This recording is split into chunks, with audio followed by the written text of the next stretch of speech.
안녕하세요. 언택트 시대에 미술과 대중을 연결짓기 프로젝트를 진행한 예술학과 3학년 양희도입니다. 지도 교수님은 예술학과 정현심 교수님이십니다.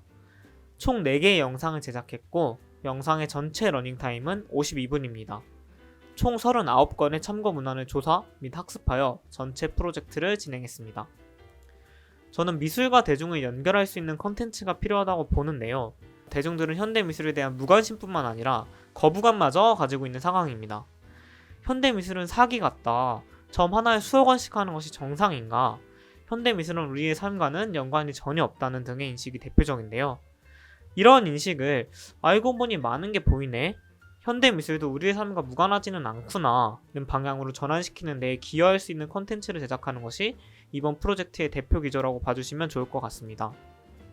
첫째로 제작한 영상은 여성의 몸은 전쟁터 바바라 크루거의 낙태죄 프로젝트입니다.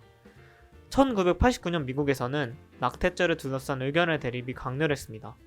44세 아티스트 바바라 크루거는 여성의 재생산권을 주장하는 집회의 포스터를 제작합니다. 이 포스터가 그녀의 대표작인 무제 You Are Body is a Battleground입니다. 본 영상에서는 무제를 중심으로 작품 제작 당시 미국의 정치-사회적 맥락과 작가가 취했던 차용의 전략을 정리했습니다. 두 번째 영상은 천재화가 피카소의 정치성 보관하기입니다. 피카소는 평화의 중요성을 강조하고 전쟁의 참상을 고발하는 작품들을 다수 남겼습니다.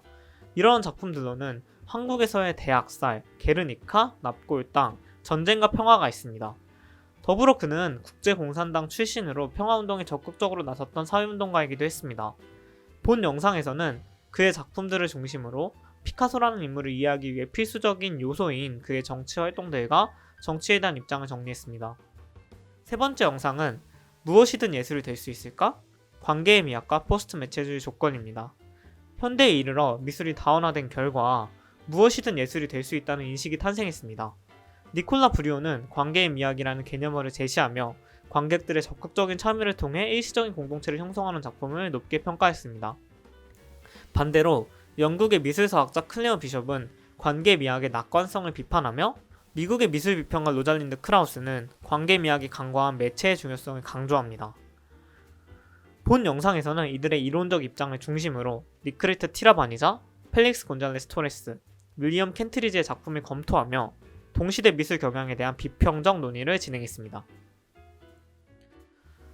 네 번째 영상은 아티스트 폴리티컬 파티 배드 뉴 데이즈 인터뷰입니다. 배드 뉴 데이즈는 지난 2017년 동명의 전시를 통해 데뷔한 작가 그룹입니다. 올해 6월 서울시립미술관에서 바늘 끝에 천사들을 발표했고 최근에는 온라인으로 흐름과 막힘 전시를 공개했습니다. 현대미술의 한계를 비판하고 대안적인 방향성을 모색하고 있는 배드 뉴 데이즈의 작가분들과 인터뷰를 진행했습니다. 세 차례의 전시를 중심으로 동시대 미술에 대한 비평적 논의를 진행했습니다. 스스로 필요성을 절감하며 흥미를 느끼는 분야와 주제를 선정하여 학습 계획을 수립할 수 있다는 점이 홍익 챌린지의 가장 큰 장점이라고 생각합니다. 학년이 올라가면서 어느 순간부터 전공을 다소 관송적으로 대하며 전공에 대한 열정 부족을 겪어왔는데 이번 프로젝트가 전공에 대한 열정을 재충전할 수 있는 기회를 주었습니다.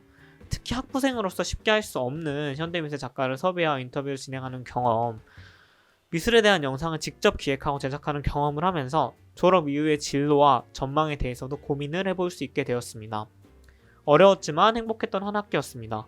홍익 챌린지가 앞으로도 오랫동안 이어져서 많은 학생들에게 기회와 열정을 줄 수 있었으면 좋겠습니다. 감사합니다.